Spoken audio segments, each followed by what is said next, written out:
Hello, and welcome to Harry Potter and the Methods of Rationality, the podcast. Written by Eliezer Yudkowsky, read by Eneasz Brodsky, based on the works of J.K. Rowling. Hi all, welcome back. We have a new chapter of Harry Potter and the Methods of Rationality today.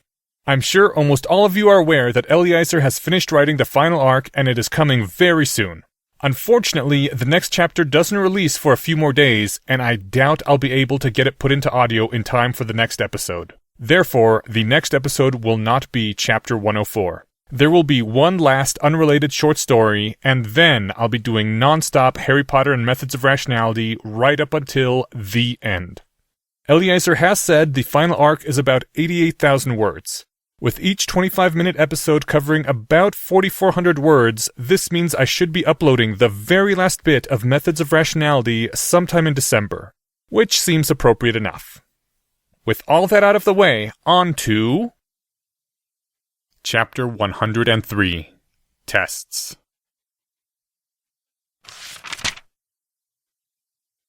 June 4th, 1992.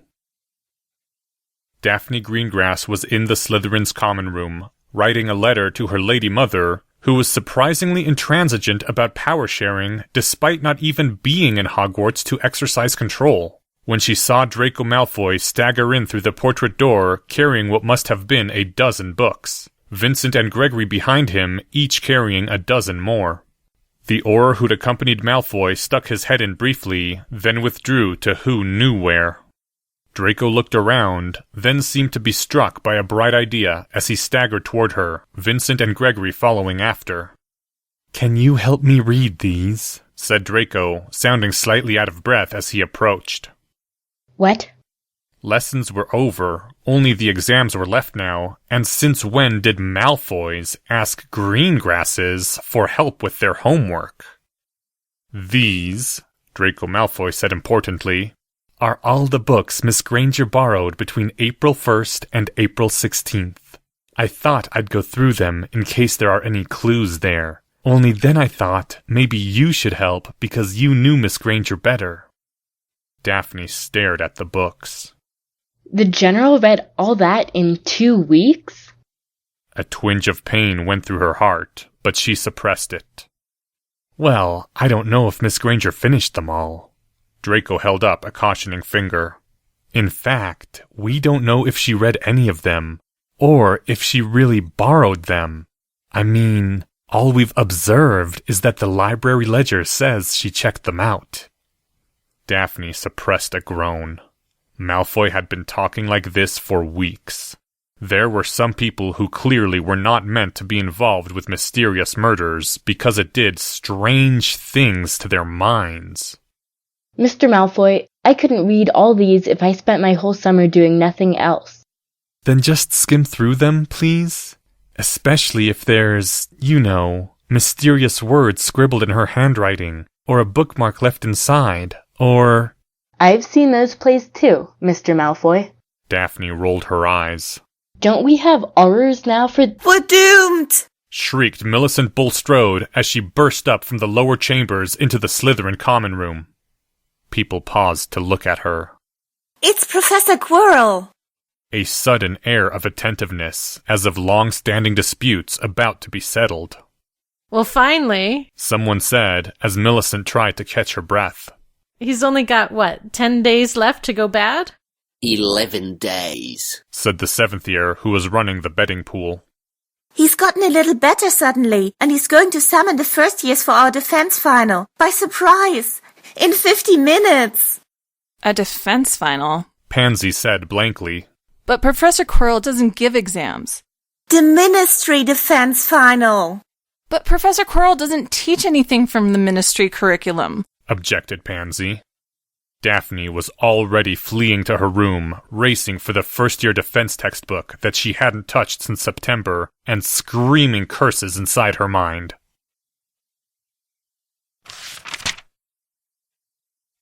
One desk back of her, someone was crying, their soft sobs providing a background chant of despair for the classroom.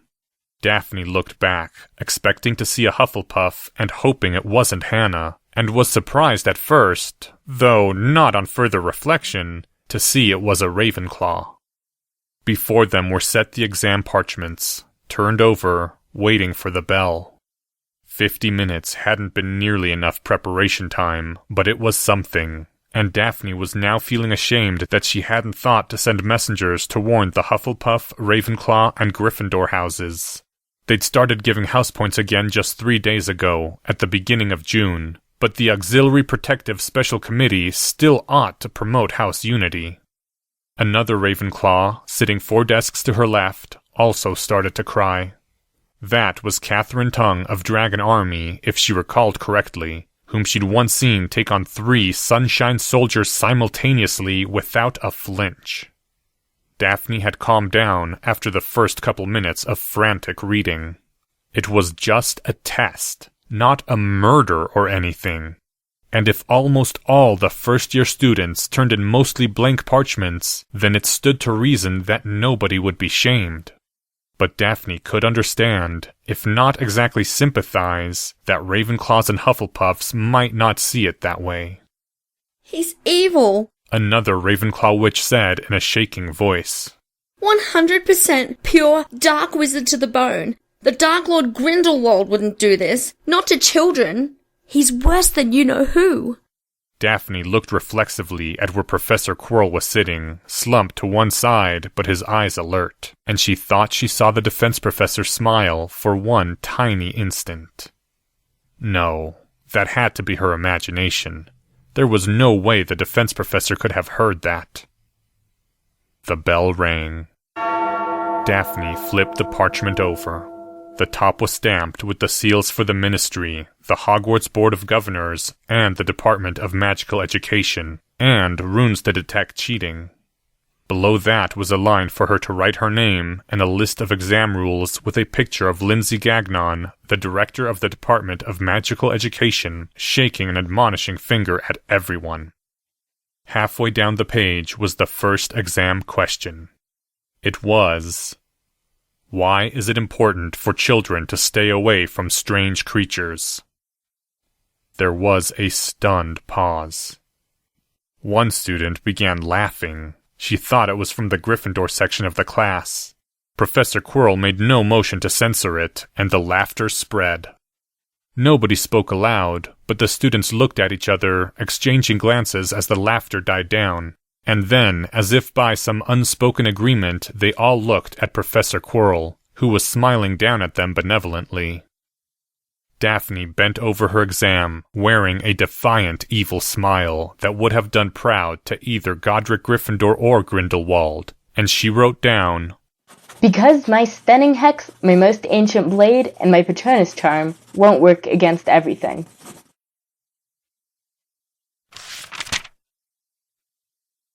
Harry Potter turned over the last page of his defense exam.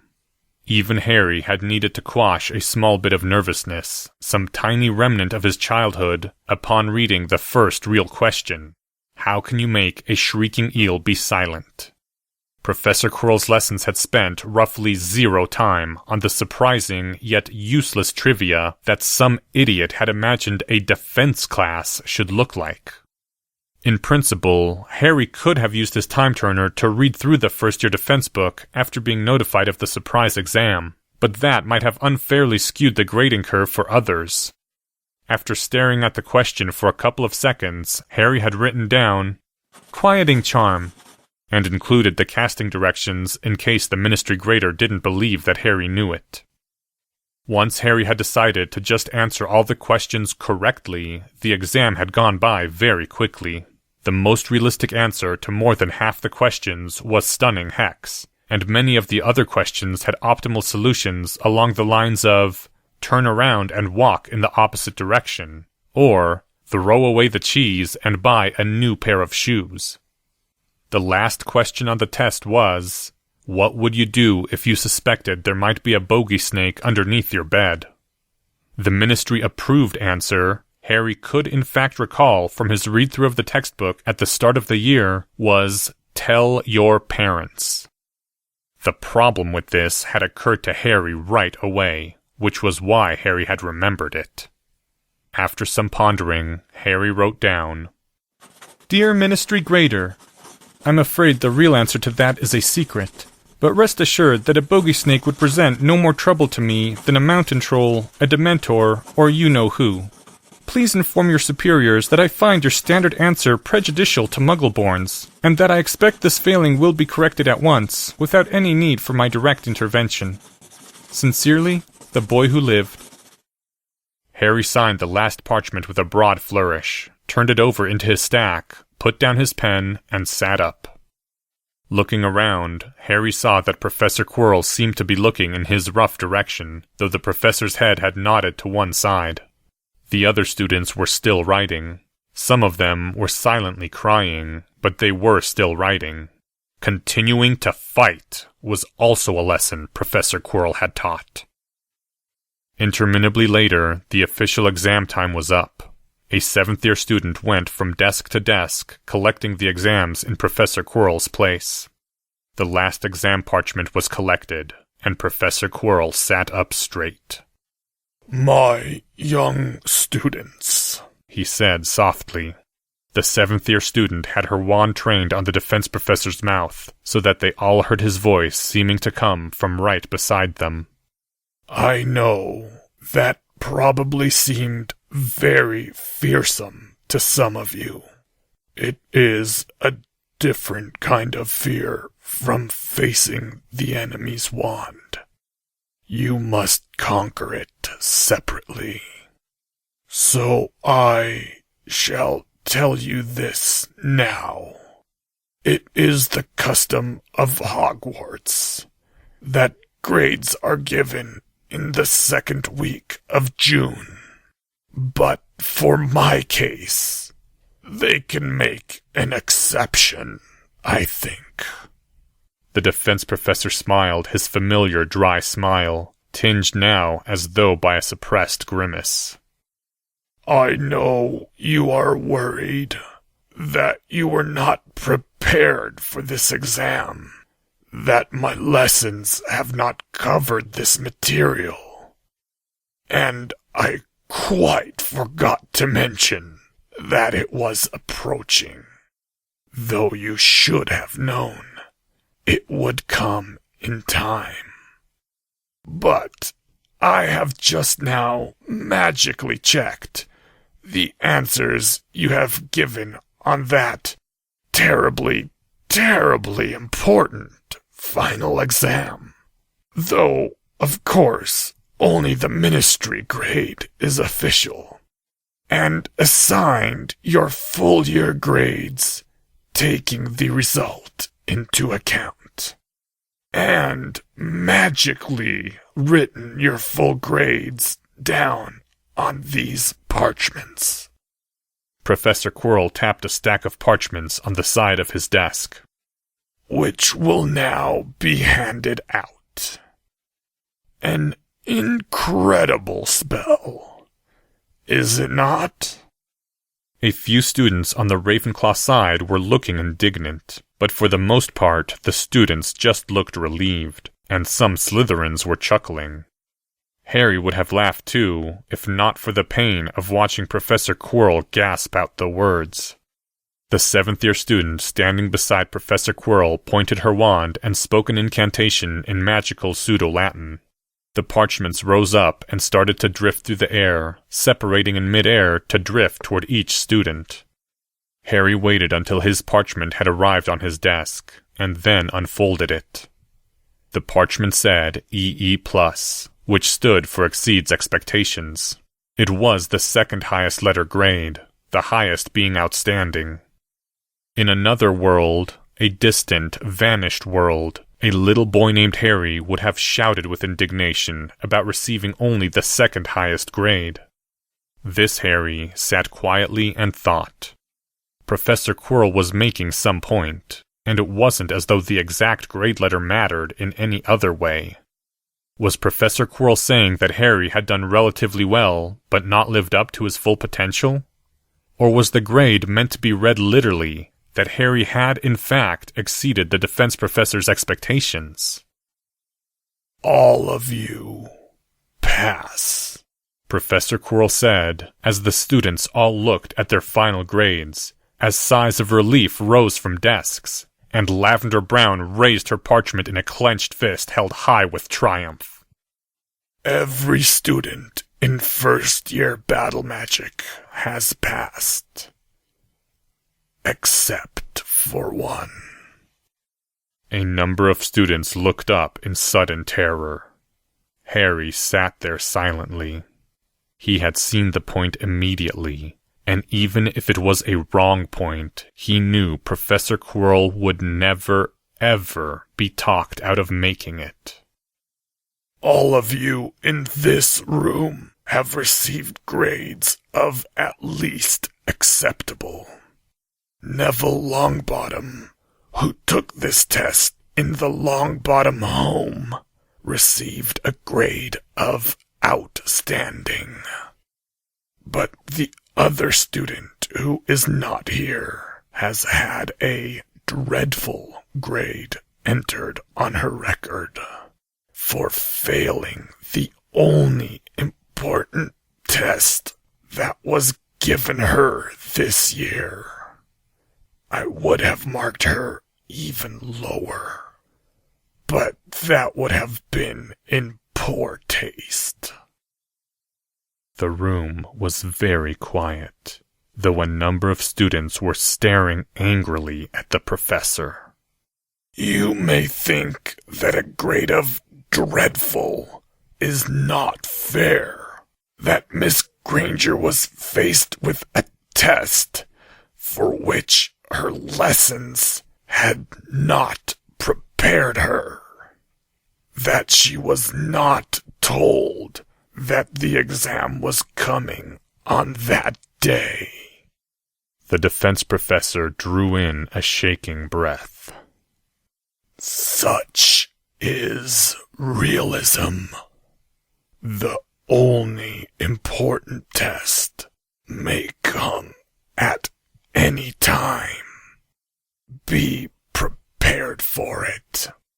Be better prepared for it than she was. As for the rest of you, those who have received exceeds expectations or above have received my letters of recommendation to certain organizations beyond Britain's shores, where your training might be completed. They will contact you when you are old enough, if you still appear worthy, and if you have not failed an important test.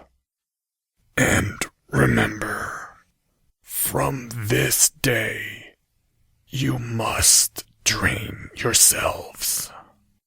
You cannot rely on future defense professors. Your first year of battle magic is over. You are dismissed. Professor Quirrell sat back with his eyes closed, seeming to ignore the excited babble that broke out around him. In time, most of the students had departed, and one remained, staying a prescribed distance from the defense professor. The defense professor opened his eyes. Harry raised the parchment with its EE+, still silent.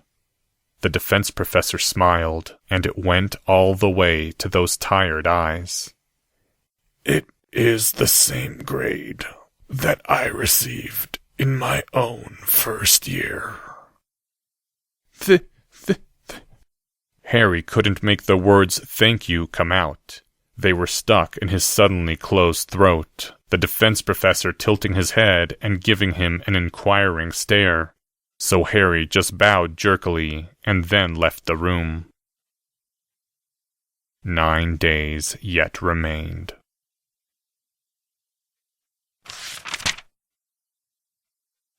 End Chapter 103. Thank you to the following people. Pansy Parkinson, read by Brooke Davis. Daphne Greengrass, Josie Cotton. Millicent Bulstrode by Gigi Arndt. This chapter's original text, production notes, and attribution links along with archives and much more, can be found at hpmorpodcast.com. If you would like to learn more about the art of rationality, please visit lesswrong.com, an online community of aspiring rationalists founded by Eliezer Yudkowsky. Some sound effects used are courtesy of the Free Sound Project. The music used is Welcome to the Black Parade by My Chemical Romance. Thank you for listening, and come back in 2 weeks for Red Legacy.